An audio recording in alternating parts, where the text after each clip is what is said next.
Later Institute will also be taking part in this presentation. Thank you. Enjoy.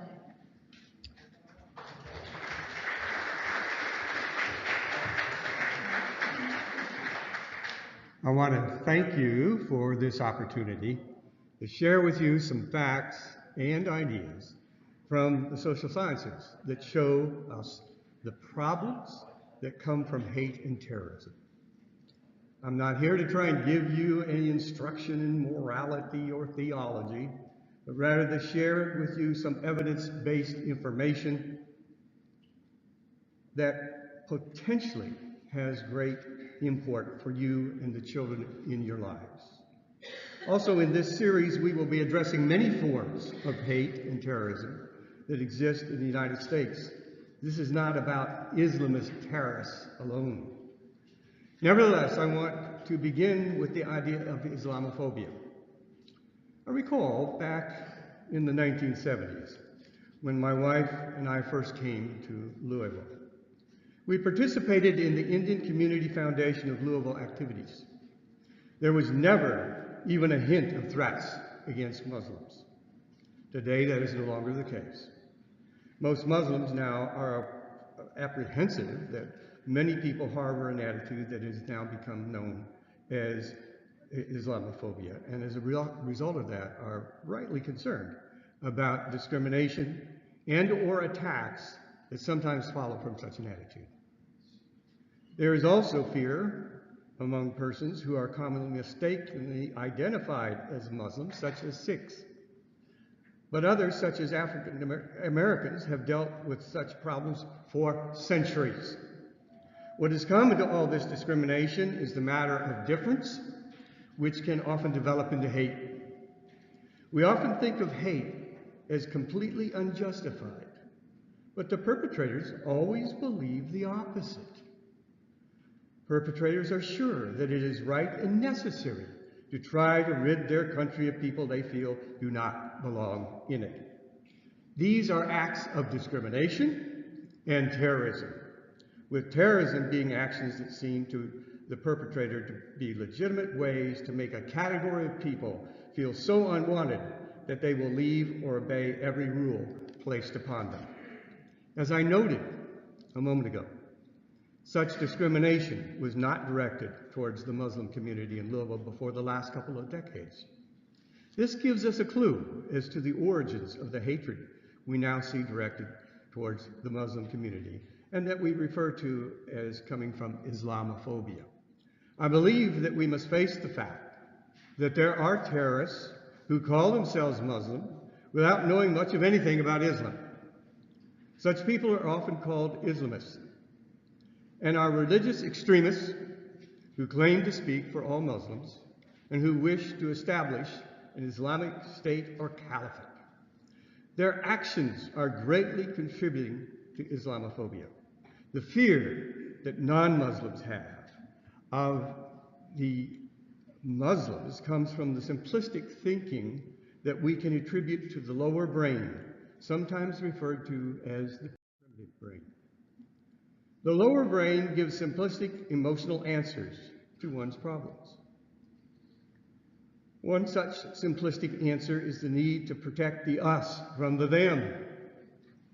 This response bypasses the prefrontal cortex, where a more nuanced response would include the idea that not all of the them are truly alike, just as there is variation among people labeled as us. But overcoming this kind of thinking is more complex than to just remind people to think things through and not stay with their initial simplistic emotional response. About half of any population consists of people who have the tendency to want to protect the us by following a leader and the rules the leader gives. This strong desire to protect the us is called the authoritarian disposition. It is not always a problem, as it's sometimes important to protect the us. For example, to preserve the values we share with others. Unfortunately, protecting the us can go too far. The rules of the leader can be held so literally as to destroy the original intent of the rules. As well, some persons can be so obsessed with protecting the us that they will engage in discrimination, abuse, and murder to frighten critics so they will leave the us on their own accord. And if that does not seem sufficient to the protectors of the us, they may use force to get rid of nonconformists. Well, of course, such discrimination and abuse will usually be directed at persons who are considered as belonging to the them. This authoritarian extremism can be found in many forms. Yet it is important to understand that extremism most often originates from normal people who find themselves in difficult situations. Becoming involved with others who accept a terrorist narrative can, over a span of time, lead what were once normal people to do monstrous things. In Kentucky, there is a form of Christianity that very few mainstream Christians would recognize as being Christian. I'm speaking of identity Christianity, which among its many beliefs considered Jews to be the literal spawn of Satan, non-whites to be the mud people. The Kentucky Ku Klux Klan and some militia organizations use this identity Christianity theology as justification for their attacks on persons who are not a part of what they consider the us. Historically, the them for the Klan and the militias has been non-whites, Catholics, and Jews, but now they've added Muslims. Nationally, there are many Klan and militia organizations, but also various forms of Nazis, Nazi skinheads, many other organizations. Many of those members exhibit strong authoritarianism. In the United States, we find a sect of Christians called dominionists, who have been particularly troublesome for non-fundamentalist Christians in the Air Force Academy in Colorado. The goal of the dominionists is to take over the U.S. and force non-dominionists to convert to the dominionist form of Christianity, if by some stretch of the imagination dominionism can be called Christian. Once they have conquered the U.S., they will attempt to take over the world for the same purpose, just as the Islamists hope to do with their caliphate. The idea that the us should use force to conquer the them and eliminate some and force others to join the us has been an ideology that has risen in numerous forms in the world for millennia. The downfall of colonialism in areas of the world settled largely by Muslims, and then the rise of dictatorships in those areas promoting great inequality led many persons in those areas to search for a sense of identity and improved economic conditions. The Bush War in Iraq and the spread of the idea of the Arab Spring brought down some of the dictators while not replacing them with stable governments, save for Tunisia. With all these changes, the situation for the common person in these areas worsened. The need to protect the us became paramount, and in the us versus them way of thinking called for a them. To make a long story short, the persons who promoted the idea that all these troubles at base were a result of a Western war on Islam were the winners in this search for a them. The West was to blame. In essence, this was a search for the bad guys who have caused their biggest problems. The narrative was further embellished by the idea that the response to the supposed war on Islam was not some form of Gandhian nonviolence or some other approach, but rather to attack the West through terrorist acts until the attackers had forced the West to change its behavior. Unfortunately, this solution was bound to fail from the beginning. Even more unfortunate has been the destruction that the terrorists have produced in the lands from which the terrorists themselves have come. This idea that bombs and guns can change the world was met by more bombs and guns from those who had been attacked. Yet this narrative continues to infect many parts of the world as the chosen method to advance change.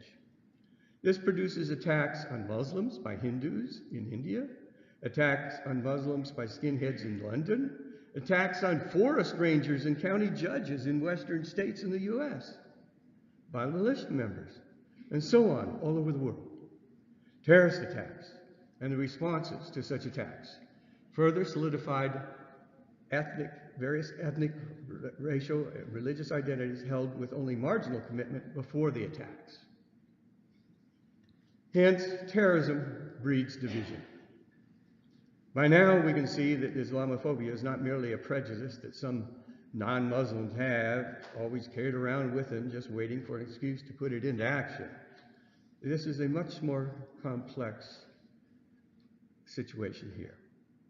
The lower brain inspired simple solution of attacking the bad guys, that is the them, solves nothing, either for the persons who are anti-Islamic or pro-Islamic. Furthermore, the thought that most of us have that we are not involved and are actually removed from the violence that accompanies the good guys, bad guys way of thinking is unrealistic. If we are fortunate enough not to be murdered by a terrorist, as relatively few people in the world as a whole, what about our friends or our children who get seduced by the terrorist narrative? Many of us would say that nobody I know would fall for such a perverse and utterly immoral dogma, especially not my kids. I've taught them well. Unfortunately, this answer is unrealistic as well. To further pursue why we and the persons we care about are more susceptible than we might think, we shall turn to the story of Maajid Nawaz, as told in his book, Radical. Nawaz is not an unintelligent man, nor was he an unintelligent boy when he committed himself to the Islamist form of political Islam. He faced a number of problems as a second-generation Pakistani growing up in London. In his mid-teens, his friends were attacked by racist adults while he was held back. He had to watch his white friends being knifed, being accused of being blood traitors because they were in the company of Maajid.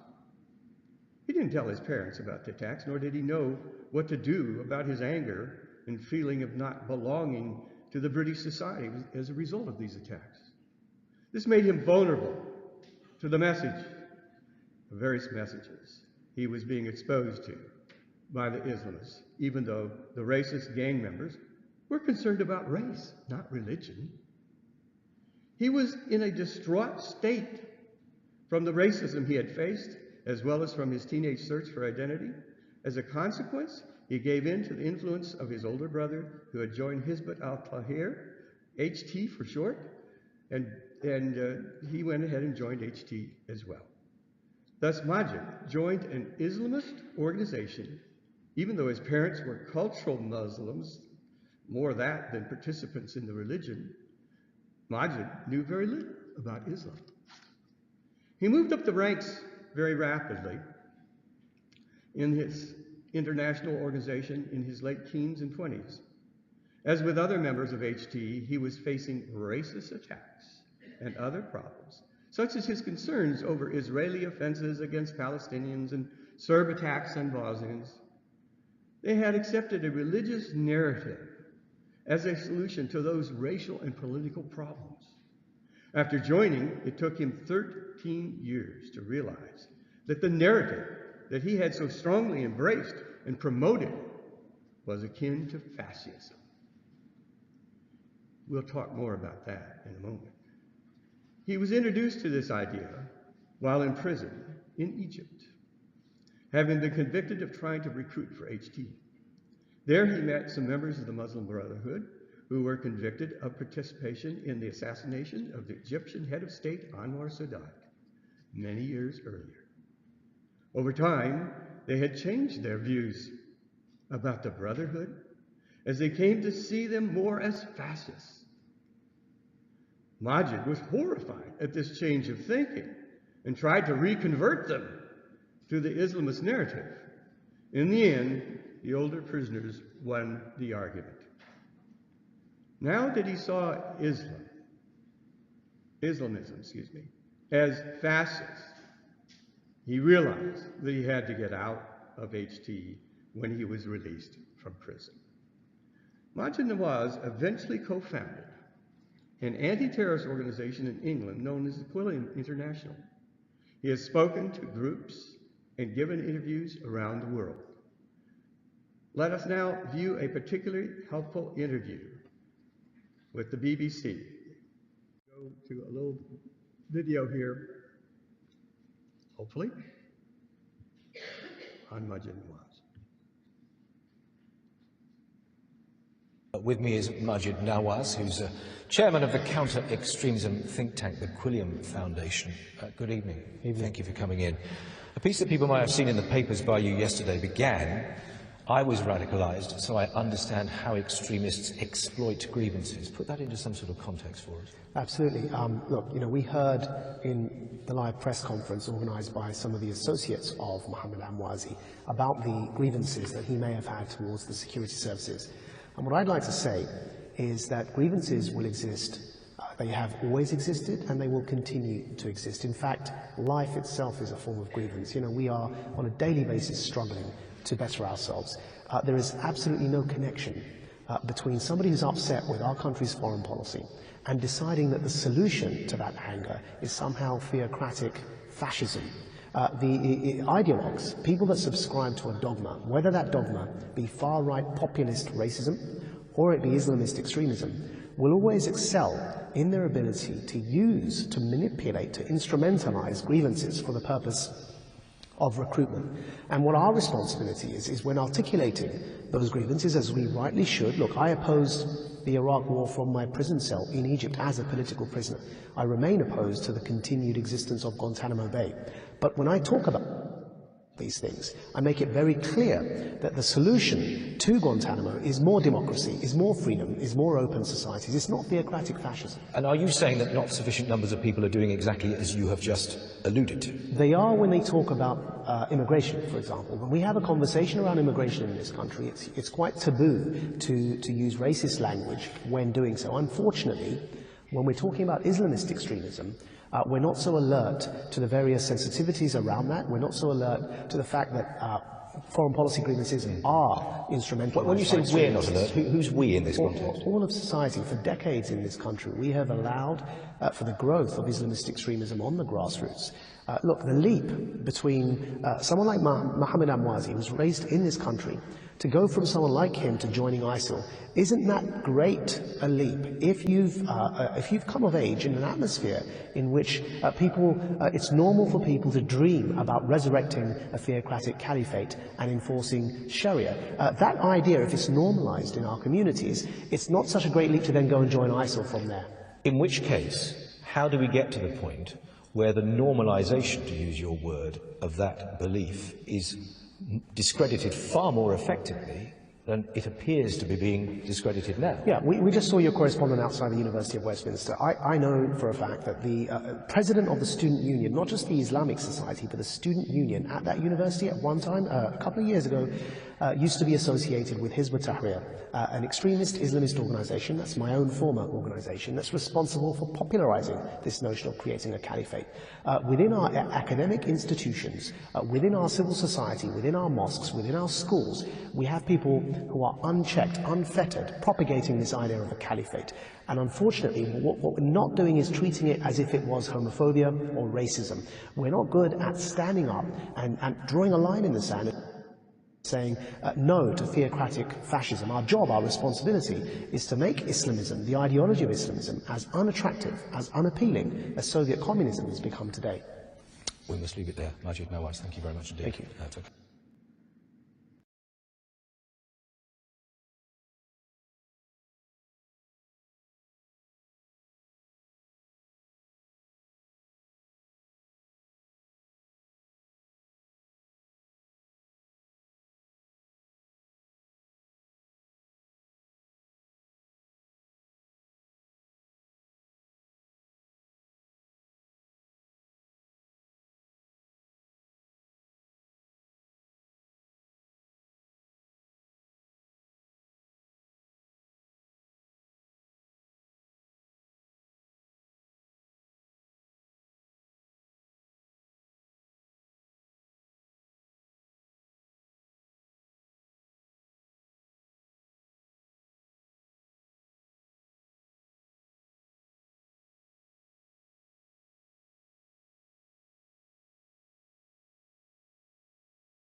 All right. I think it's well worth our while to look over some of the main points that Majid Nawaz was talking about.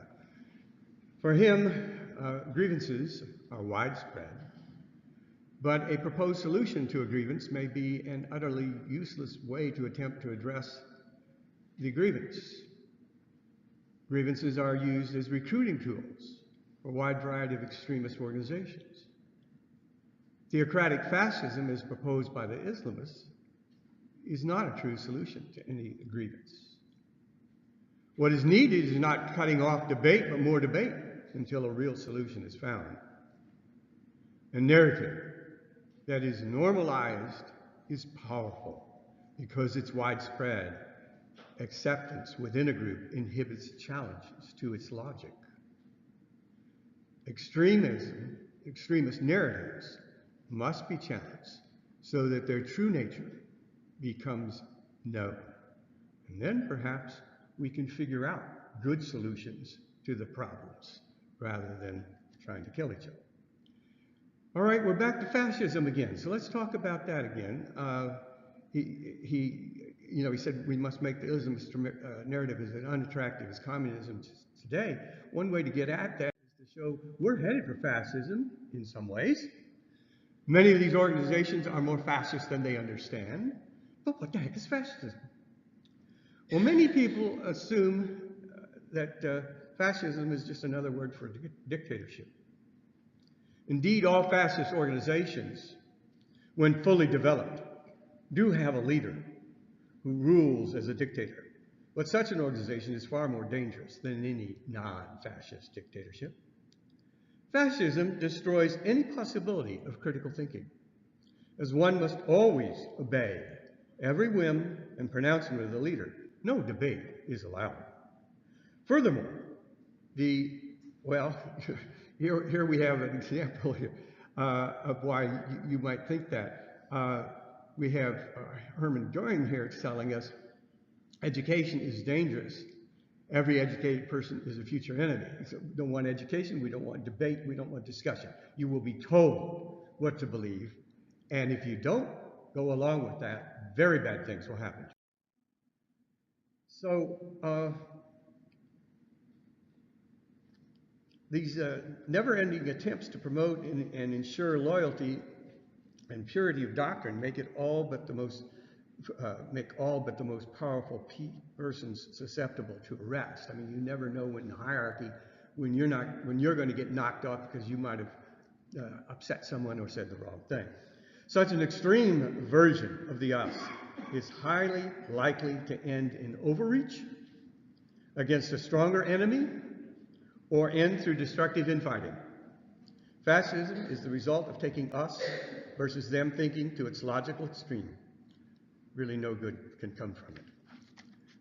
What I want to do now is look at historian Robert Paxton's list of ideas that he sees involved in social movements, the fascist social movements. First of all, he finds that there's a sense of overwhelming crisis beyond the reach of any traditional solutions. People can feel that way. We've got a lot of people feeling that way in this country. Where do we go from here? They are vulnerable to this kind of talk. The primacy of the group is another idea. This group towards which you have duties superior to every right. Whether that right is an individual right, individuals have rights? No, they don't, not under fascism. Or a universal right? No, not under fascism. And the subordination of the individual to that group. You must do what the group says, not what you think might be best or right or helpful. Another thing we see popping up in fascist groups is the belief that one's group is a victim. They've turned on us, they, whoever the they is. A sentiment that justifies any action without legal or moral limits against its enemies, both internal and external. This, by the way, is a part of authoritarian disposition. You break the rules, and I didn't, so I have a right to punish you. severely, because I wish I could have broken the rules, but I didn't. So you deserve whatever I'm going to give you. Same thing here in this fascist movement, because actually they're very attractive to authoritarians. Dread of the group's decline under the corrosive effects of individualistic liberalism, class conflict, and alien influences. So we don't want any of this stuff coming from the outside or any sneaky liberals on the inside trying to say, well, let's take it easy. That is corrosive. That will bring the group down in the long run. So they think. I'm not saying these ideas are correct. I'm saying these are the ideas that fascist movements work according to. Let's look at as the list continues here, the need for closer integration of a purer community by consent, if possible, or exclusionary violence is necessary. We'll see over and over again as we go through this course how people launch these purification events and movements to try and protect the us. Pure commitment. This is where the Islamists are. They don't know anything about Islam, but they've sure purified it down to what they think is it. The need for authority by natural chiefs. And so far, historically, they've always been male. And I suspect that would continue for quite some time. This authority in the natural chief culminates in natural chiefs, culminates in one national chieftain who alone is capable of incarnating the group's historical destiny. Now, whoa, I mean, think about that. There's this one man, and without that one man, our historical destiny will evaporate. But with that one man, and all we got to do is follow him, then we got it. We're going to be on top. The superiority of the leader's instincts over abstract and universal reason. You may have come across some of this in the news recently. A leader who knows better than anyone else what the right thing to do is. Not his advisors, not theologians, not scientists, not philosophers, just the leader. And again, this list was made from historical events. You can just see Mussolini in this one, for example. The beauty of violence and the efficacy of will. Violence is beautiful in the service of the group. That's why I got the right to kick the living daylights out of you, because I'm on the right side. And violence is beautiful on this side. And if I just have enough will, if we don't weaken, then we will push through and give the group success. The right of the chosen people to dominate others without restraint from any kind of human or divine law.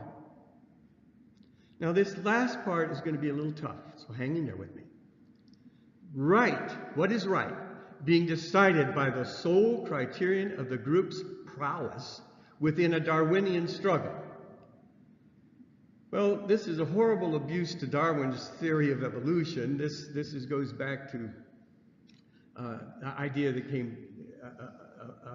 that came before Darwin on evolution that thought about the struggle of life and the survival of the fittest. So the idea here is that if you're winning, you know you're right. Now, when you put all these things together, and you've got a leader doing what he pleases, with followers doing what the leader says, anybody who's not authoritarian, or anyone other, defined as them by this group, and Hitler had his long list and commenced to execute over 6.5 million people.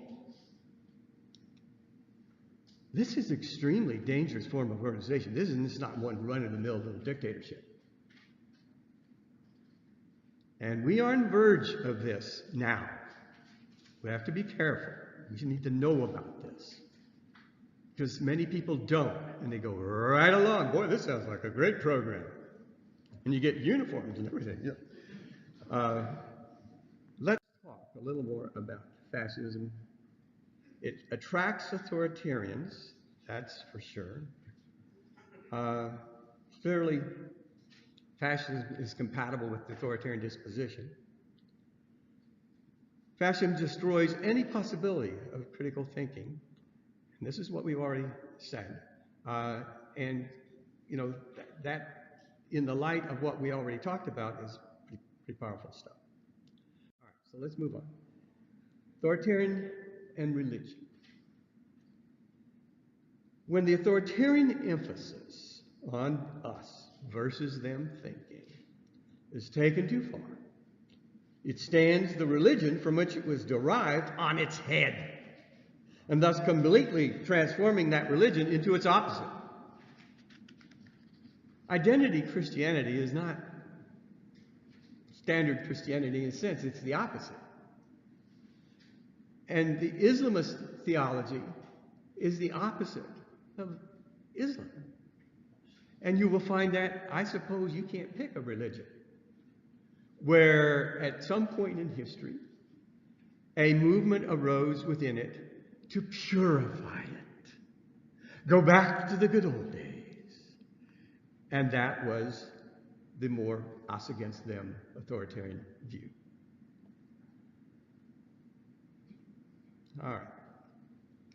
When authoritarianism, or when the authoritarian emphasis on us versus them thinking is taken too far, it stands religion from which it was derived on its head, thus completely transforming religion into its opposite. Hence, Islam totally subverts Islam as identity Christianity, and dominionism subverts Christianity. Wait a minute, can't do that. Sorry about that. Not only do few people understand the true pitfalls of fascism, but the young face an additional problem when presented with a fascist narrative. So let's look a little bit more at the immature brain here. Full brain development does not occur on average until age 25. This is not an issue of knowledge. My kid's younger than that, know a lot more things than I do about certain things. That is the content of the brain. That's not the issue, but rather the physical structure of the brain. The main problem that this presents to the person whose brain has not yet fully matured is that under certain circumstances, emotions emanating from the lower brain, that simplistic thinking part of the brain, that fast acting part of the brain, override the logic of the prefrontal cortex. This is the upper brain, where you do thinking things through and symbolic thought and all the kinds of stuff that aren't possible with the lower brain. Even though this happens to all of us at any age, we can all be overridden by the lower brain. You know, get mad enough and you lose it, and that means your prefrontal cortex is not overruling the urge to do what you're about to do. Even though this happens to all of us at any age much more often than we would think, it is particularly strong in persons under the age of 25. This difficulty of not being yet fully developed, having fully developed brain, to be able to reflect logically on some issues probably contributed to young Majid Nawaz's embrace of the simplistic and illogical Islamist message. But it's not easy for the young to see through this, especially when they are in emotional pain while trying to deal with some particular problem. For young males, one of these problems is becoming a man. Traditional conceptions of masculinity do not fare well in cultures where women are gaining more rights. Masculinity scholar Michael Kimmel pointed to this in his examination of the life of Mohammed Atta, a pilot of one of the hijacked aircraft to hit the Twin Towers on September 11, 2001. Kimmel argues that Atta was constantly reminded by his father of the academic and professional success of his sisters compared to himself, and often urged to be a man and excel beyond his sisters. Some have argued that Otto was just following orders in his attack on 9/11, that he was psychologically normal.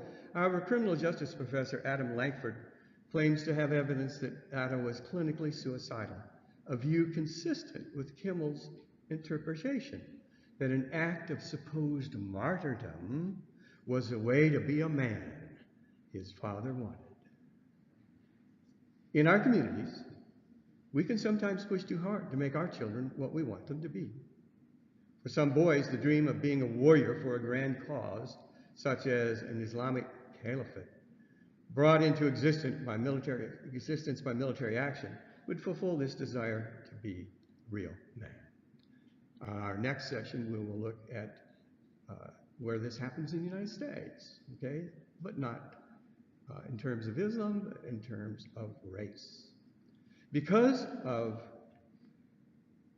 immature brains and the cultural importance of being a real man, terrorists are often young and male. In summary of the problems of our children with the Islamist narrative, or any of the other terrorist narratives, such as those of the racist skinheads, can lead our children to inadvertently betray us and the values we hold dear. At the extreme, it can take their lives or the lives of innocent others in an absurd battle with supposed evil.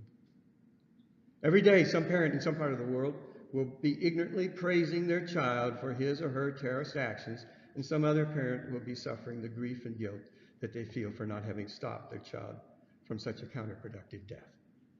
These are indeed problems for which we all must answer for our complicity or neglect. Going about your own life without dealing with these issues when they touch people around you, if not yourselves directly, is an issue. But for many, almost all of us in this room, we're going to try and show how this stuff affects you. And you say, well, I've never had a bomb sent to me or anything. You don't need that. There's other ways of dealing with your lives in a way you don't even know is happening. And it involves this kind of stuff. So let's look at who said the following. Hate is more lasting than dislike. If you think you know, just shout it out. Oh, I gave it away. It went too fast. That was Hitler, okay? Hate is more lasting than dislike. Do you think you could recognize a present-day Hitler? Okay, we'll leave that one go for the now. Hate lies behind terrorism. We do need to look at hate. It's not just terrorism. Hate plays a big role in instigating religious conflicts, such as inspired by Islamophobia, and also in racism, sexism, non-traditional gender presentations. Furthermore, when hostilities actually develop between the us and the them, hate grows. Hate can lead to extremely inhumane treatment of the them, as well as those of the us who no longer seem to be fully committed to the increasingly extreme ideology of the us. Some psychologists believe that hate should even be considered a mental illness. If so, reason would likely be limited to methods of implementing the goals of those who hate. They can use the reason for that. I can build a better bomb. But reason would not be available to alter their goals in the light of new evidence. You're chasing the wrong thing here, and you're not doing yourself any good. Not likely to entertain those ideas. Hate also lessens one's ability to see variation in the them. All persons in the them are seen to be alike, all equally guilty if one of them commits an offense to one of us. However, the evidence and reason tell us that with respect to ideology, there is significant variation in any category of humans. This variation includes persons within a category who wish to reform the generally accepted ideology of the members of that category. Yet appreciation of the existence of diversity, either outside of the us or within it, would undermine the fascist pursuit of group loyalty and belief in group superiority. Hate also fuels internal rebellion. When someone of the group determines that the present leadership has strayed from the supposed official ideology, stated more specifically in the following hypothetical example, what is meant is that when a fascist group like ISIS comes to dominate a category of people, say everyone in a certain geographical region, such as ISIS' former control of Mosul, Iraq, it would only be for a matter of time before a subgroup would develop to try and purify that region of what had been determined to be an ideologically negligent administration of that region. The tool of choice for change being terrorism. Terrorists who were originally victorious would now be under terrorist attack themselves. As long as hate is the driver, and terrorism the weapon, terrorist attacks by dissidents would likely follow the ascent of any particular terrorist regime. This is a form of potentially never-ending hell driven by intolerance and the pursuit of ideological purity. So let's look at Islamophobia and the use of terrorism here for a moment. Looking at this process of terrorism to protect and advance the us in terms of Islamophobia, we can see that no terrorist wants to see. We can see that the use of terrorism in the form of assaults, both physical and psychological, and in the form of property destruction in the name of getting rid of Muslim terrorists by persons who are anti-Muslim, makes those anti-Muslims just like the terrorists they claim to be fighting. They become driven by hate and are ready to treat other people as though they are not really human. Meanwhile, some members of the Muslim community, feeling themselves persecuted by persons practicing Islamophobia, become enamored with the Islamist thinking and fight back in the same immoral and self-destructive way they're being attacked. As a consequence, the cycle of hate and terrorism, generating more hate and terrorism, continues. In this cycle, not only are the practitioners of terrorism the losers, but so is everyone else. Knowing that the reciprocal influences of hate on terrorism and terrorism on hate is initiated by the lower brain as a matter of self-protection is of little use by itself, unless through education about these matters, we learn how to intervene in such cycles.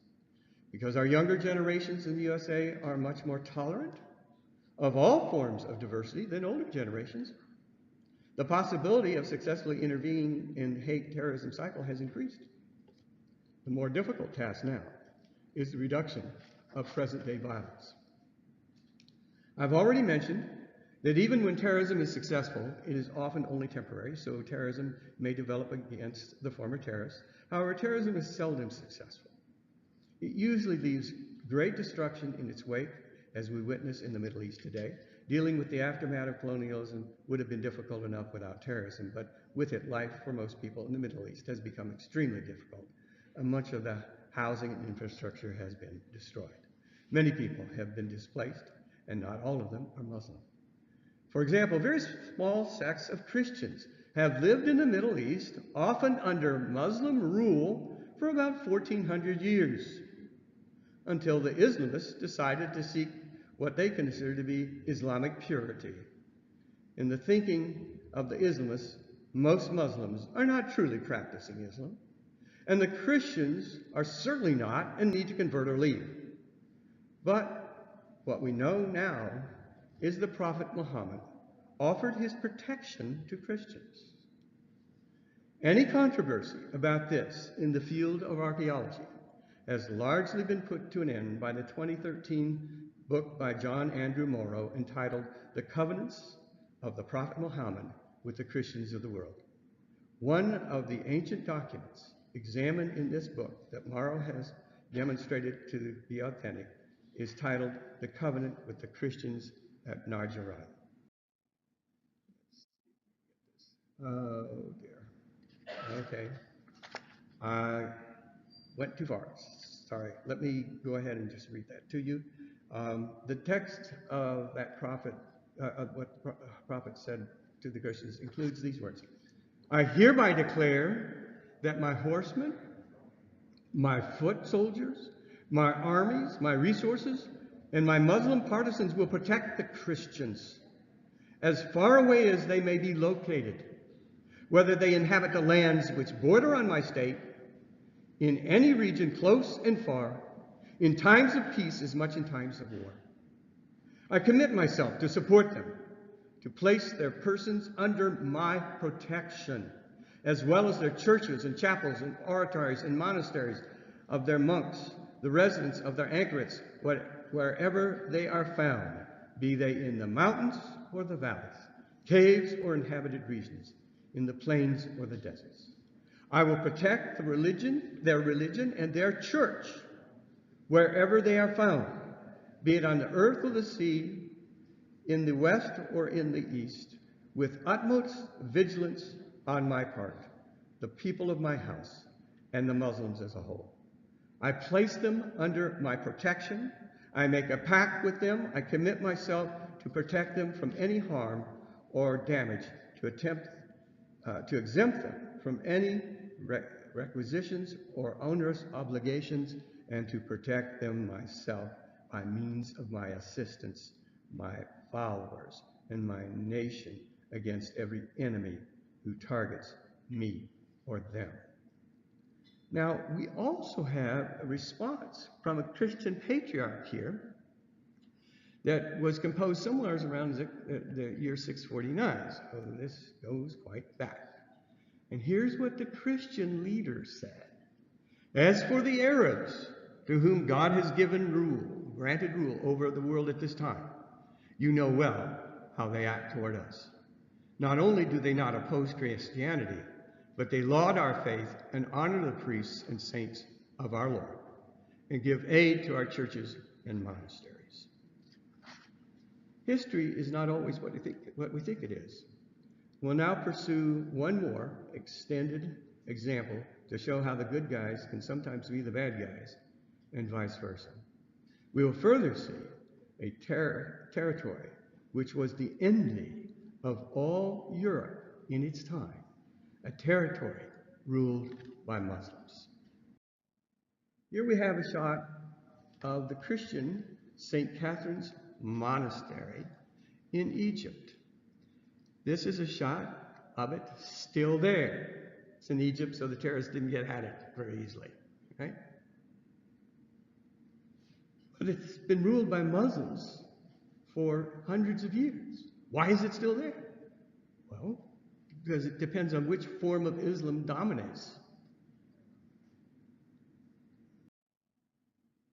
Here is another document, and this one is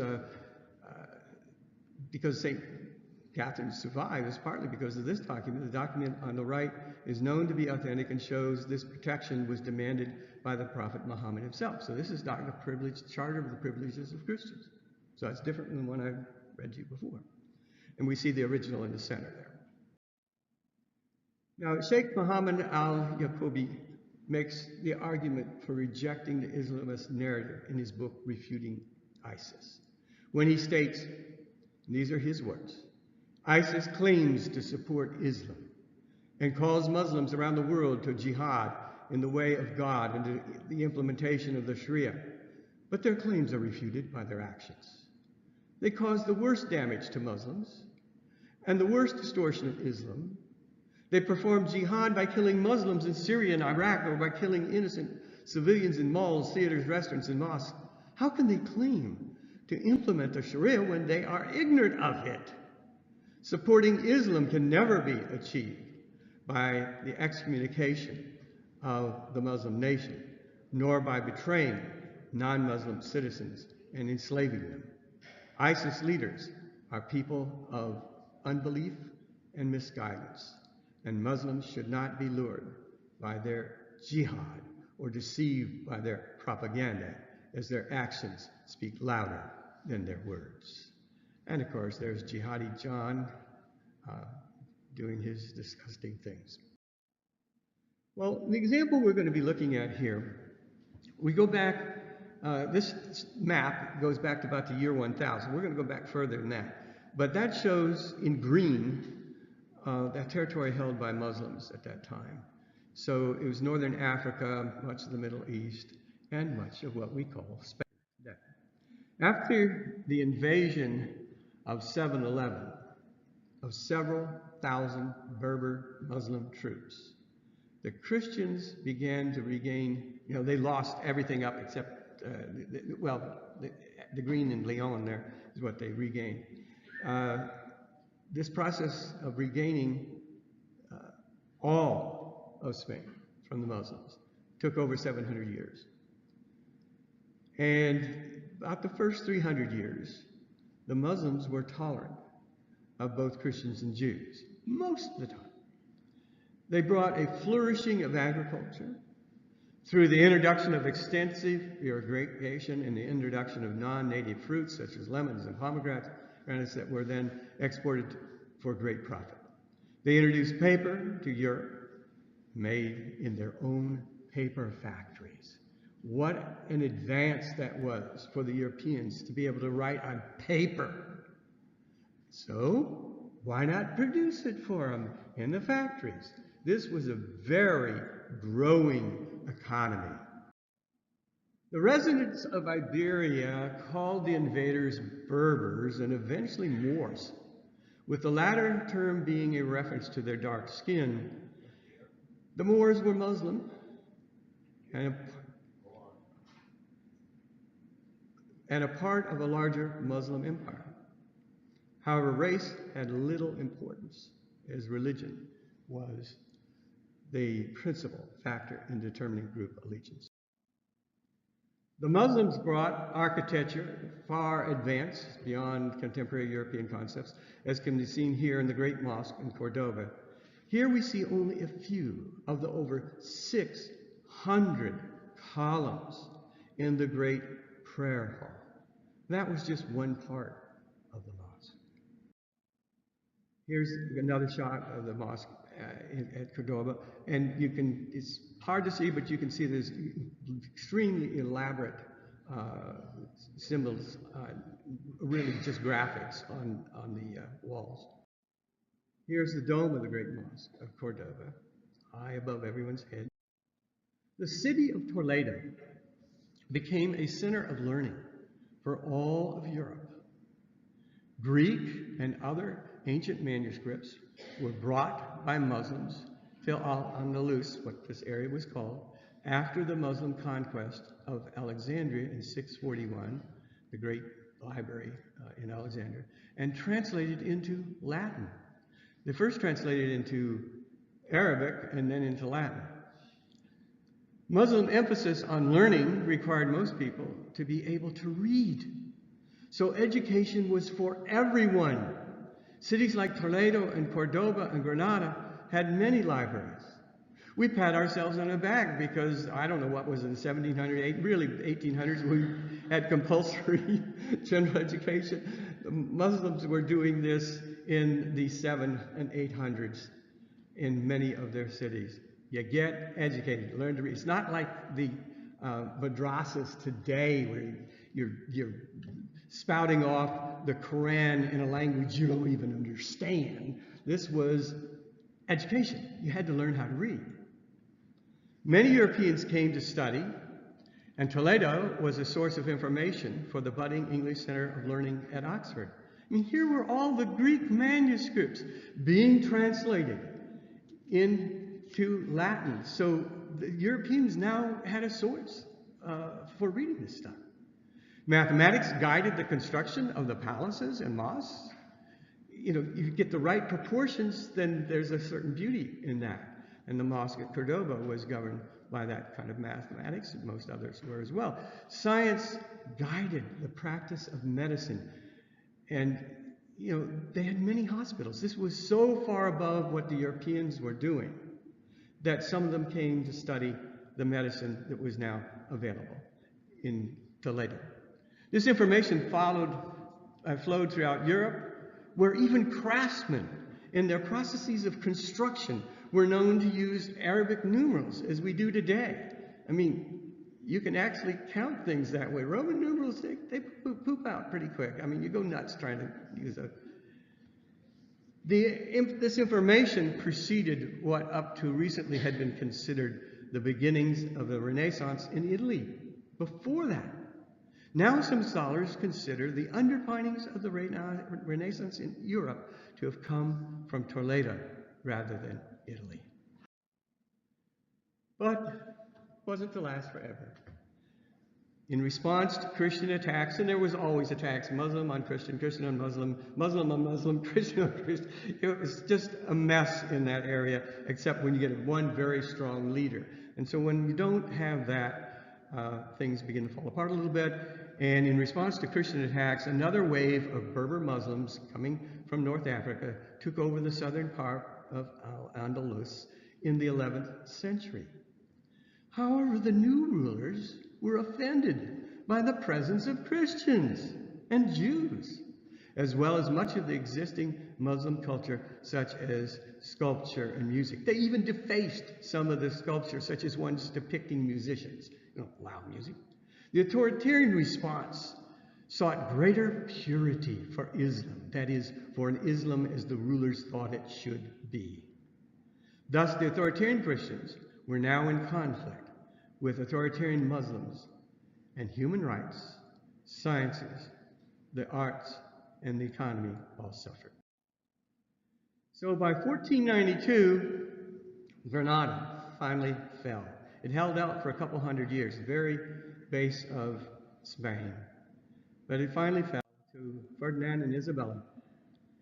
And it was the site of a complex of palaces known as the Alhambra. And we want to take a little look at the Alhambra. Here's the main courtyard with the pool. Here is another courtyard, the courtyard of the lions. There's 12 lions there upholding that great fountain. Here you see the courtyard of the lions from in the interior. You can see how much intricate artwork there is on every column.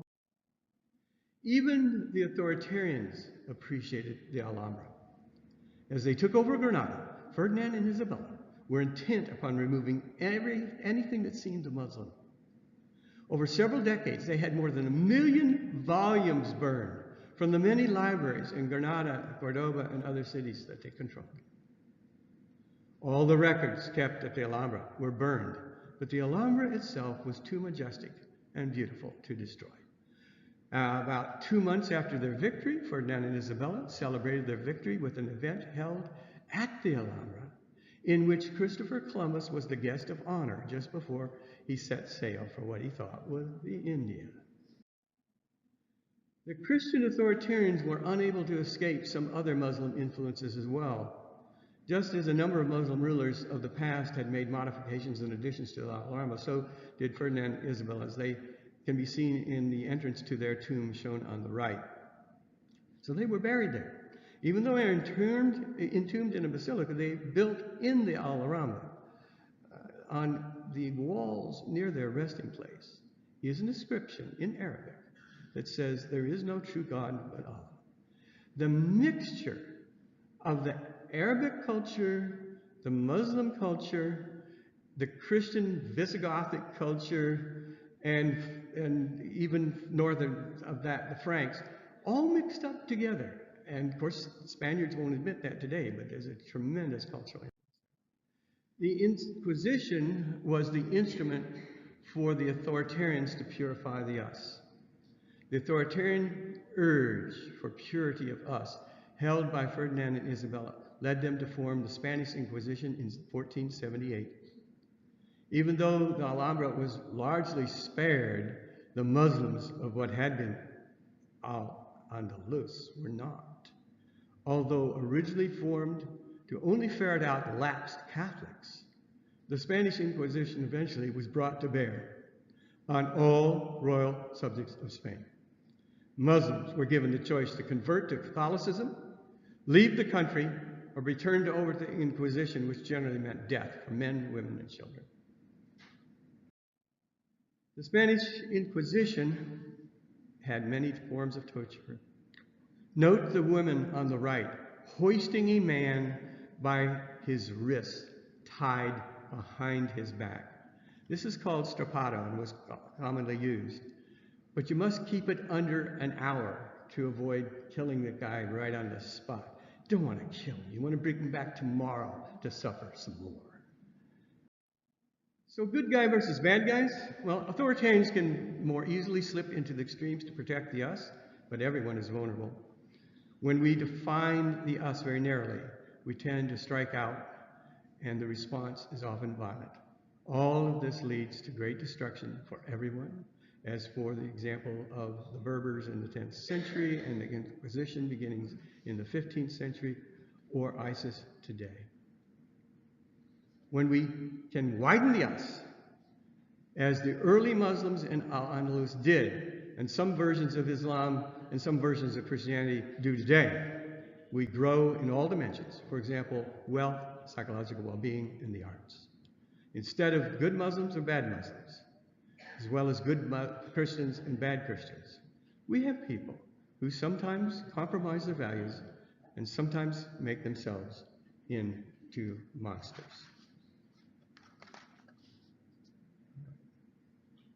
Okay, in the interest of time, I think we got to call it quits there and see if I can skip ahead. All right, Mr. Jim Aylen will be talking to you for a few moments about what is terrorism.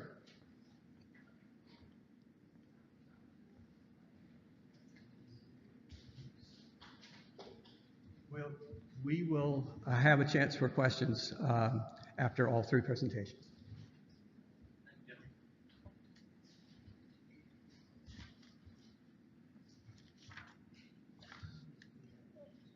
Good evening. I'm going to talk a little bit, what is terrorism as we understand it? I began a survey to look back through history and to see what history could teach us about terrorism as it appears in our world in the 20th and 21st centuries. Obviously, it's a very highly charged word, and there are dozens of definitions for terrorism. It's somewhere between a crime and a war. It's a peacetime equivalent of war crimes. Essential elements are violence and the political agenda, where the political is defined to include any form of controlling the behavior of the target to meet the desires of the person or persons of the group perpetrating the violence. The United Nations spent 20 years trying to come to a consensus on what constitutes terrorism. Since 1994, the UN General Assembly has repeatedly condemned terrorist acts using the following political description of terrorists.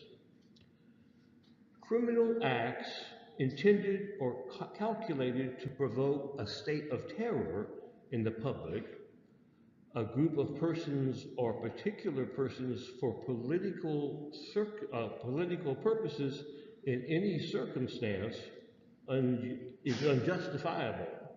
Whatever the considerations of a political, philosophical, ideological, racial, ethnic, religious, or any other nature that may be invoked to justify the action. The old adage, philosophical concept, the end does not justify the means. Well, where did the word terrorism came? It came from our friends at the French Revolution. It described the random picking up of victims and carrying them to the guillotine. That was terrorism. It would not fall, however, under today's concept of terrorism because it was the reign of terror was carried out by the state, the new French state of the revolutionaries. And for that same reason, that terrorism concept could not be labeled in Nazi Germany because, again, it was the state that was evoking the terror, and not a group within the state. It's obviously goes beyond those incidents back to early 100 AD, when the Jewish zealots were under authoritarian rule by the Romans and wished to dispel them once and all from the Holy Land. There were a group called the Sicarii of Jews who were under the influence of the Jewish leader Judas, and they believed that Judea should be ruled by God alone, and the Romans should go. But unlike the Zealots, the Sicarii went after their own Jewish neighbors who had become sympathetic to the Romans. They carried small daggers, and in a crowd, they would stab those who they considered traitors. The traitors would fall dead, and those who had the swords would hide them in their robes and become just as agitated as everybody else, so they escaped detection. There are many other examples of terrorism throughout history. One of the most famous is the Guy Fawkes attempt to blow up Parliament in England 5 centuries ago to try to restore Catholic rule in the country. And certainly we can trace the Irish for the last couple hundred years as they tried to dispel the English rule from Ireland. So in looking back at these terrorist groups, we have to understand then that terrorism is not a totally new phenomenon, and that configuration has been around for hundreds, for decades.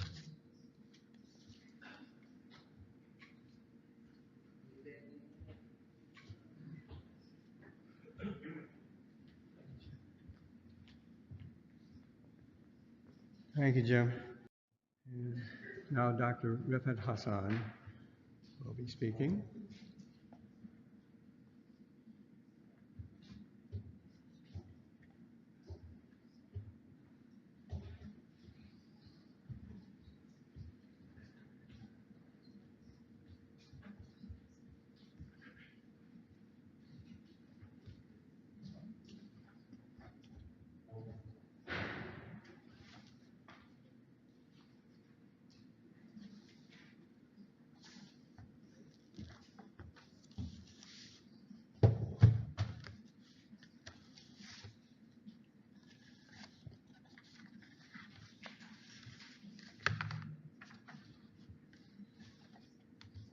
Good evening.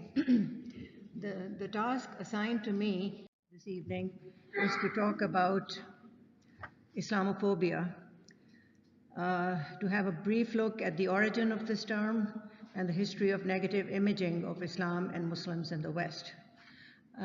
Now, I think this meeting started a little bit late and is supposed to end at 8 o'clock, but I would request you to kindly stay a little longer so that we have a little time for questions and answers after I finish speaking in about 15 to 20 minutes. Starting with the word Islamophobia, there are divergent views about the origin of this term. It appears to have been coined on an analogy to xenophobia, but exactly when and where and by whom is not certain. Some attribute the popularization of the term to a series of studies in the 1990s by the Runnymede Trust, an independent research and social policy agency in England. It was used in the Runnymede Trust report entitled A Very Light Sleeper, The Persistence and Dangers of Anti-Semitism, published in 1994, which led to a report entitled Islamophobia, A Challenge for Us All, 1997. Robin Richardson, who edited the report and currently works for the educational consultancy instead, maintains that the think tank simply borrowed the term from previous usage.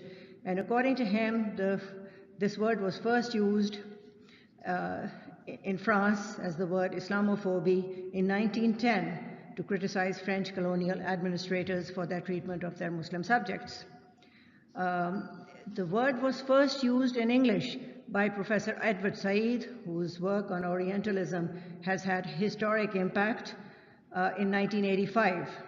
In 1996, the Runnymede Trust had established the Commission on British Muslims and Islamophobia, which was chaired by Professor Sir Gordon Conway, who was later the president of the Rockefeller Foundation and the Royal Geographical Society. It consisted of 18 members, multi-ethnic, multi-religious committee. In February 1997, the Commission produced a consultation paper called Islamophobia, Its Features and Dangers, and distributed over 3,500 copies of this paper to county councils, metropolitan authorities, police forces, government departments, race equality councils, and a wide range of Muslim organizations, and a number of professional associations, universities, unions, and think tanks. There was widespread interest in this exploratory study. Based on responses to the consultation paper, the Runnymede Trust produced in 1997 the report, which offered a more detailed explanation of Islamophobia, and it made a series of representations. Now, in the intention of the Commission had been, A, to counter Islamophobic assumptions that Islam was a single monolithic system without internal development, diversity, and dialogue, and 2, to draw attention to the principal dangers which Islamophobia creates or exacerbates for Muslim communities, and therefore for the well-being of society as a whole. The Runnymede report consists of 10 chapters and 60 recommendations. And it begins by describing the nature of anti-Muslim prejudice and draws a key distinction between closed and open views of Islam. Islamophobia is equated with closed views, and its 8 main features are as follows. That it is monolithic, seen as a single monolithic block, static and unresponsive to new realities. 2, that it is separate, Islam seen as separate and other, not having any aims and values in common with other cultures.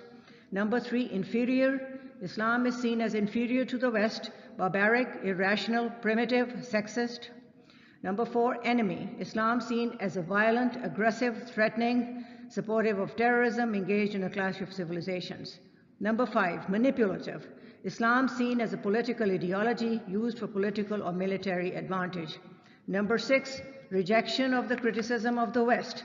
Muslims reject the West's criticism of Islam out of hand. Number 7, defensive of discrimination. Hostility toward Islam used to justify discriminatory practices towards Muslims and their exclusion from mainstream society. And number 8, Islamophobia seen as national. Anti-Muslim hostility accepted as natural and normal. While emphasizing that freedom of speech and expression is an essential component of democracy, the Commission underscored the importance of having certain rules of engagement, such that media coverage of Islam and Muslims is less distorted and negative. It also noted a particularly significant aspect of social exclusion, the vulnerability of Muslims to physical violence and harassment, which prevented them from playing a full part in mainstream society. In the view of the members of this commission, violence against Muslims was both racial and religious, and they stressed the need for an explicit recognition of this reality in any new legislation, as well as by race equality councils, housing authorities, police forces, and interagency monitoring groups. The theme recommended that the twin themes of social inclusion and cultural pluralism be included centrally within the educational system, as well as in citizenship education, and formal policies and guidance should be developed on meeting the pastoral, religious, and cultural needs of Muslim pupils in mainstream schools, and that there should be state funding for Muslim schools. Emphasizing the need for legal changes, the Commission argued that this will consolidate the changes in public opinion and popular understanding which are lined throughout the reports. In 2004, 7 years after the 1997 Runnymede Trust report, a follow-up report entitled Islamophobia, Issues, Challenges and Action, a report, was issued to consider the nature of Islamophobia in modern Britain, impact of September 11, 2001, and the ensuing wars. This report looks at 4 main areas of social, political, and cultural life, namely recognition of Muslim identities in the census and the legal system, tasks facing schools, community, cohesion at street and neighborhood level, and ways of affecting media coverage. Islamophobia, Issues, Challenges, and Action has been regarded as a valuable practical guide by a wide range of professionals in education, government law, and the media in the UK. In our fast-moving world, it is both sad and strange that the findings and recommendations of the Runnymede Trust report, published in 1997 and 2004, are still not known to many policymakers in concerned departments in this country. It would be a good start to review these reports and ponder how they may be applied in our society and community. So this is about the origin of the term Islamophobia. I would like to spend a few minutes talking to you about the historical background of Islamophobia. Professor Bush has touched on some parts of it, and I want to touch perhaps on a few others. Muslims have been seen not only as the other, but also as the adversary or the enemy, not since 9/11, but since the 7th century, when Muslims first appeared at the borders of Europe, in Spain, Austria-Hungary border, and were seen as alien and enemies. Since that time, this image has continued. And I'll mention just a few major examples of this attitude of prejudice and bias against the Muslims and seeing them as the enemy. Of great importance in this is the representation of the Prophet Muhammad, peace be on him, in Dante's Divine Comedy. Dante was the great poet of medieval Christianity. And in this poem, he depicts the Prophet of Islam as being placed in the second lowest level, lowest circle in hell. He is shown as split from head to foot with his inside hanging out. It is an unforgettable picture. I'll read just a few lines from it. A wine tun, when a stave or cant bar starts, does not split open as wide as one I saw, split from his chin to the mouth with which man farts. Between his legs, all of his red guts, hung with the heart, the lungs, the liver, the gallbladder, and the shriveled sack that passes shit to the bung. I stood and stared at him from the stone shelf. He noticed me, and opening his own breast with both hands, cried, "See how I rip myself." Prophet Muhammad is shown as split because he is being punished for his sin of dividing the world of Christendom. The style of the poem is that the description tells the crime, and his crime was that he's shown in such a dramatic fashion because he is accused of the sin of splitting the world of Christendom. Between 1906 and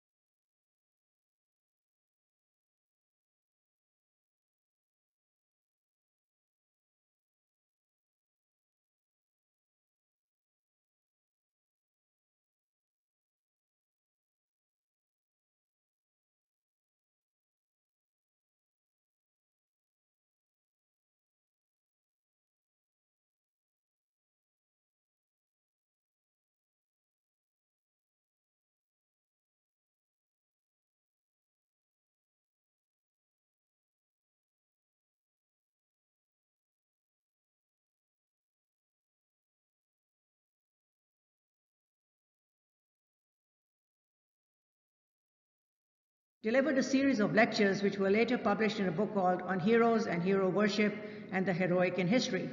The second lecture in the book was delivered on May 8, 1980. It was entitled Hero as Prophet, Muhammad, Islam. Carlyle stated that he regarded Muhammad as a true prophet, insisting on his sincerity and pointing out, quote, how one man single-handedly could weld warring tribes and wandering Bedouins into a most powerful and civilized nation in less than 2 decades. Aware of the fact that his view of Muhammad and Islam was at variance with most of his fellow Christians, Carlyle tried to evoke sympathy for Islam by saying, Muhammad's creed, we call it a kind of Christianity, and really, if we look at the wild-wrapped earnestness with which it was believed and laid to heart, I should say a better kind than those of the miserable Syrian sects. Islam is a bastard kind of Christianity, but a living kind. He was being very sympathetic. Modern Muslims sort of read the statement in a different way. Widespread ignorance about the golden age of Islam and Judaism in Spain. Professor Bush has talked about this at some length. 8 Muslims ruled over Spain for 800 years, during which a great civilization was created in terms of art, architecture, literature, philosophy, and other branches of learning. Profound influence of Muslim thinkers is undoubtedly acknowledged on great Christian thinkers like St. Thomas Aquinas. Now, the strange thing and the interesting thing is that if you look at the way we are educating, I have spent many decades of my life teaching at the university. We have a course called History of Western Civilization. And if you look at the books on Western civilization, they do not mention anything about Islamic Spain. In fact, that period of history is known as the Dark Ages. The question is, for whom? Now, this is a very huge omission in our educational system. It's a great defect. Because if the average student in this country knows nothing about those 800 years, how Muslims were in fact the precursors of what is known as the European Renaissance, they will always think of Muslims as these camel-riding Bedouins who were ignorant, who were non-Western, and so on. Islam is one of the formative factors of what we call the Western civilization. And I would like to refer you here very briefly to this book, a recent book, Kingdoms of Faith, A New History of Islamic Spain by Brian A. Catlos. This is probably the best book available on this subject, in which he talks about all these things and these prejudices and this tendency to talk in terms of generalizations and not talk in terms of history in an authentic and in a profound sense. So the point of mentioning all these things is to say that fear and hatred of Islam has become a part of the Western unconscious, which surfaces whenever there is a crisis. Whether it be the Gulf War, Salman Rushdie's book, 9/11, or any crisis, whenever there's any act of terrorism, the first assumption is that it was done by a Muslim. So we are, dealing with a huge challenge here. Now, having said that, I want to just quote very briefly some of the recent statements, lest you think that this happened in the Middle Ages or it happened perhaps with Carlyle in the 19th century. Just want to very roughly, very quickly run through some of the recent statements. On March 10th, 2016, Washington CNN interview, President Trump said, "I think Islam hates us." He said this to Anderson Cooper, and he said that tremendous hatred defined the religion. He maintained the war against radical Islam is very hard to define, it is very hard to separate, because you don't know who is who. To quote Pope Francis, who has a very different point of view, he said that he has said many times that Islam is not terroristic and that all religions, including Catholicism, have fundamental splinter groups that can commit violence. About the brutal slaying of an elderly priest in France who was killed by 2 Muslim teens while he was saying Mass, Pope Francis said, "The world is at war, but it is not a war of religion." And then he said, "Some people might think it is a war of religion. It is not. All religions want peace. Others want war." The pontiff drew both praise and condemnation for his remarks. Among his critics, the Reverend Franklin Graham, who said, I agree that the world is at war, but I disagree that it's not a war of religion. It is most certainly a war of religion. Now, Graham Franklin is the son, of course, of Billy Graham, the great evangelist. He continued, religion is behind the violence and jihad we are seeing in Europe, the Middle East, Asia, and here in this country. It's a religion that calls for the extermination of infidels outside their faith, specifically Jews and Christians. It is a religion that calls on its soldiers to shout Allahu Akbar, God is great, in Arabic, as they behead, rape, and murder in the name of Islam. Radical Islamists are following the teachings of the Quran. We should call it what it is. Terry Jones is a pastor, wrote a book called Islam is of the Devil. And in July 2009, he launched this campaign for the burning of the Quran, which took place in 2010 in Florida.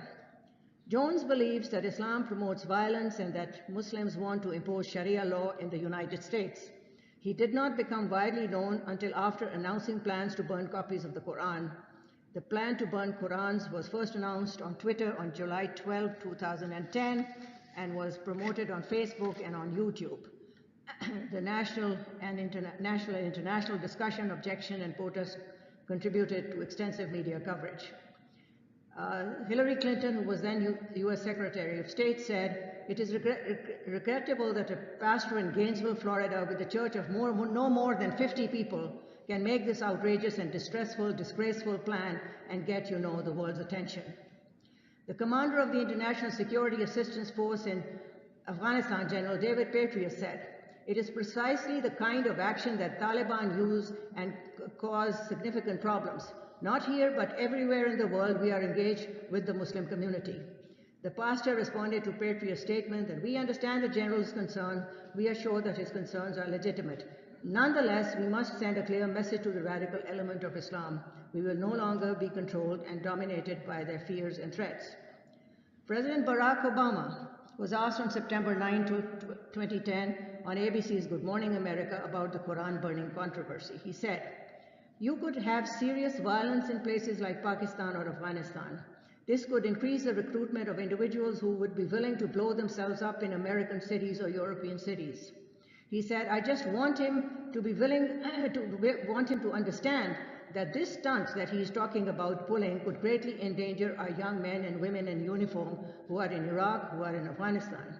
We are already seeing protests against Americans just by the mere threat that he's making." And then he says, "I just hope he understands that what he is proposing to do is completely contrary to our value as Americans, that this country has been built on the notions of religious freedom and religious tolerance." He says he's motivated by his faith. I hope he listens to those better angels and understands that this is a destructive act that he's engaging in. I have to stop now, but I would just like to add that the Salam Network, which was founded in 2016, one of its major goals was to provide better understanding and knowledge about Islam to our community so that all these prejudices and biases can be rooted out fundamentally, not just superficially. And we thank the community for the very good response that has been given to our presentations. Lack of time, I can't go anymore. I wish I had 2 more hours to talk to you. But I'm going to stop now, and I hope that there will be some questions now. You were going to take the questions, John?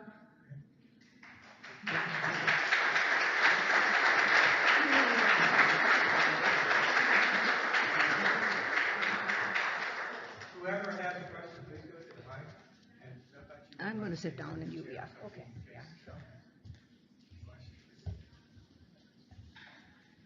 You may have to come up with it. If you want to go ahead. Yes. I hate sometimes the affiliates from one of the presentation activities we are offering. And also, I hated the handout of terrorism. And something I heard was good Christian and bad Christians. And my question is, can I understand solve these problems in general?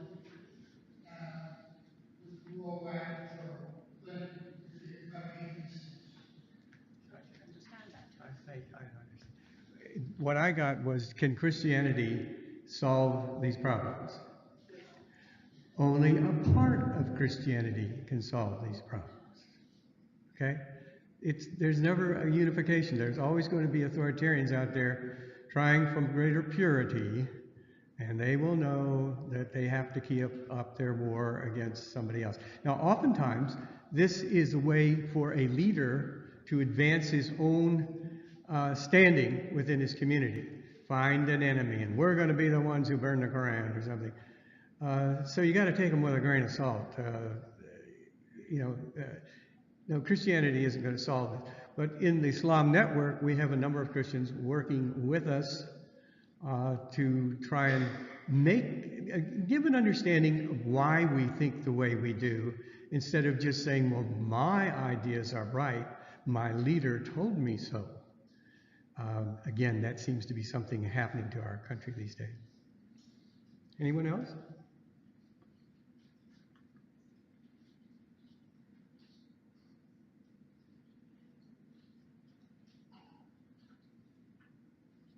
Yes, I would like to know if you see any connection between age and brain development, the concept of what defines a man, and the rewards of martyrdom.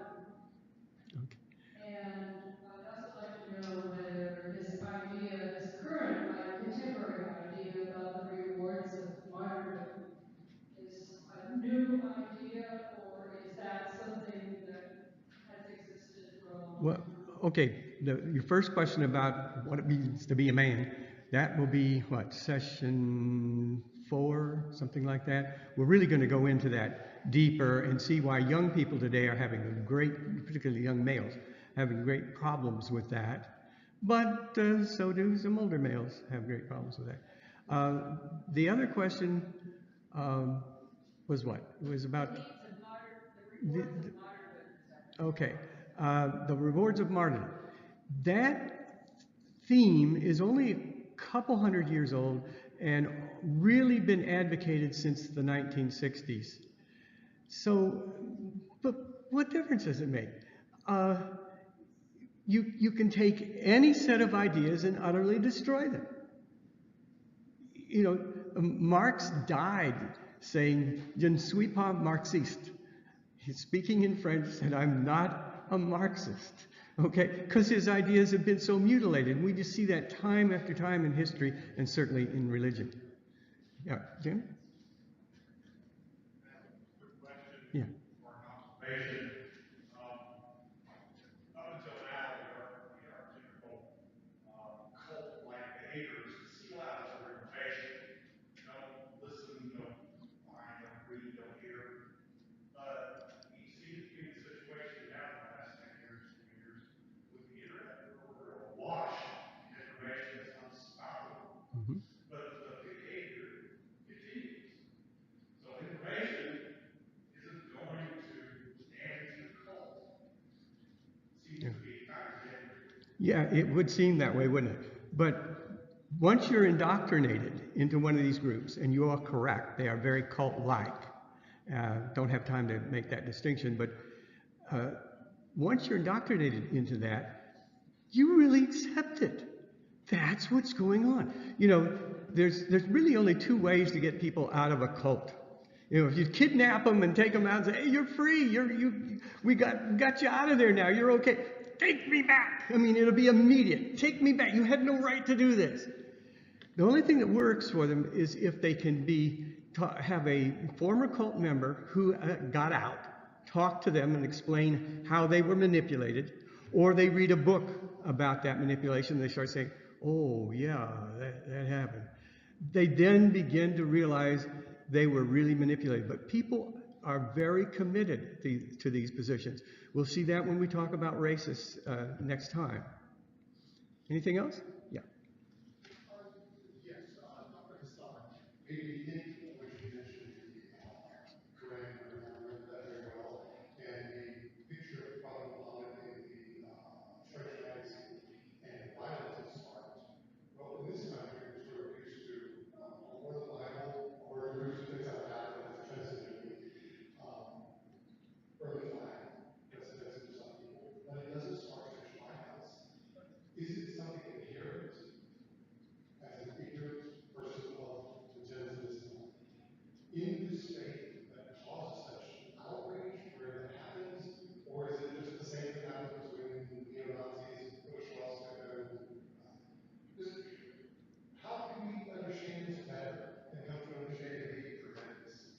Okay, Can you repeat that to me back? yeah, but did you know what the question is? Yeah, See, I well, think so. the speakers here are aimed towards you, and we have difficulty understanding this. So I'm not quite sure where you were heading with that. John, let me try that. Yeah. Let me try You to think answer you it. know what Yeah, you said? yeah, Okay. I think so. She thinks she got I'm a guessing, handle on I'm it. guessing, but I think so. There was a war in India in 1857. It's called the Indian Mutiny by the British, and the Indians call it the War of Independence. And what happened is that a small section of the Indian army revolted against the British Raj. And the British imperialism came down very hard on them and, punished them severely, particularly the Muslims, although the Muslims were not the only people who were participating in this act. At that point, Queen Victoria was the Empress of India, and she commissioned a writer by the name of W. Hunter and asked him one question. She said, I want you to answer one question, and that is, are the Muslims bound in conscience to revolt against the Queen? Meaning thereby, is there something inherent in Islam that makes them so violent or so aggressive? I think this was part of the question that I was asked. Is that so? And W. Hunter wrote a little book in which he gave the answer, yes. Now, in response to that little book and that answer, it led to a whole movement of responses from the Indian Muslim thinkers, starting with Sayyid Ahmad Khan and others, which led to really a kind of Renaissance reform movement in India, which led in turn to the independence of the Muslim state of Pakistan. So it had very far-reaching effect. But what the Muslim thinkers were saying is, you're wrong. There isn't anything inherent in Islam that makes Muslims rebellious. Now, your question is why? Well, when something happens, like the cartoon controversy or the picture of Dante's image of the Prophet, which is very offensive to Muslims, and things like that, why do Muslims react? Why don't they just take it with a pinch of salt and say, well, that's all right, that's nothing, it's just a cartoon. That is a basic difference in the civilizations and the cultures of these religions, okay? I lived for a long time in England when I was a student, but later on, one time, I was passing through England, and at that point, there was a cartoon series featuring the Prophet Jesus, peace be on him, in a cartoon series. It was sort of very ironic and mocking, and popular. And when I was passing through England, I was reading the Telegraph, and I read that there was a very strong, widespread protest against that in front of the BBC, and these people were saying, take it off. And who were these people who were protesting against the cartoons about Jesus? They were the Muslims, because they said, he is one of our most honored prophets, you cannot do this. And the BBC, because it was so terrified of Muslims, took it off. Now, what does that show you? What does that show you? It shows that Muslims have a different attitude toward their religion. There are certain things which they believe to be sacred, starting, of course, with the Quran, which they believe is the word of God, and all the prophets, peace be on them, from Abraham through all the important prophets that you know, Solomon and David and Jesus and Moses and the Prophet Muhammad. And they will not accept a public denunciation or humiliation or degradation of any of the prophets. And they say this should not be done. Now, it's up to you to judge whether that's a right response or a wrong response. Should they do it or should they not do it? And in general, the Western press has taken the attitude they shouldn't. Whatever happens, you can depict these figures any way, which way you like, and Muslims should take it quietly. Well, they will not. This is how they take their religion very seriously, very deeply, and they think that certain things are worthy of respect. And if this respect is not given, then they will protest against it. It's as simple as that. So, whether you think it's a good thing or a bad thing, that's your judgment.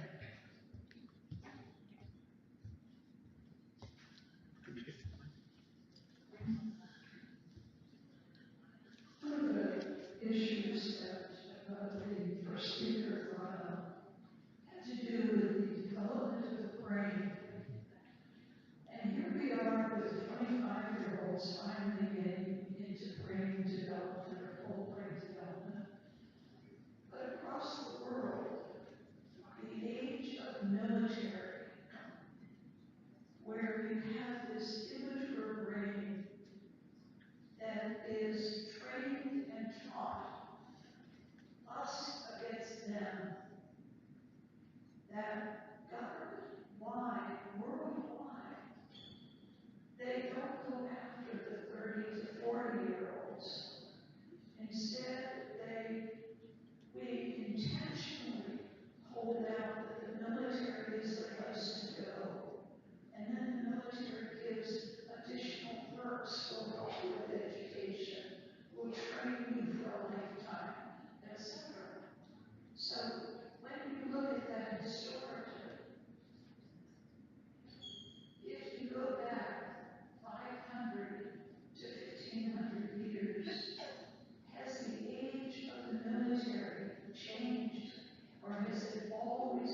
I suspect the majority would have been young, as you suspect too, I think.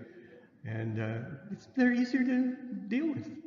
You give them a very emotional speech about why you got to do this, and you better follow our rules, and that's it. They're on board. Someone who has a fully developed brain is going to step back at some point and say, wait a minute, how does that really compute? Does that really make sense? And then they're not as easy to deal with. So I think it's been historically that way, that they're very, very young. That it? All right, I think that's all. Thank you very much for your attendance. We hope you come to session 2.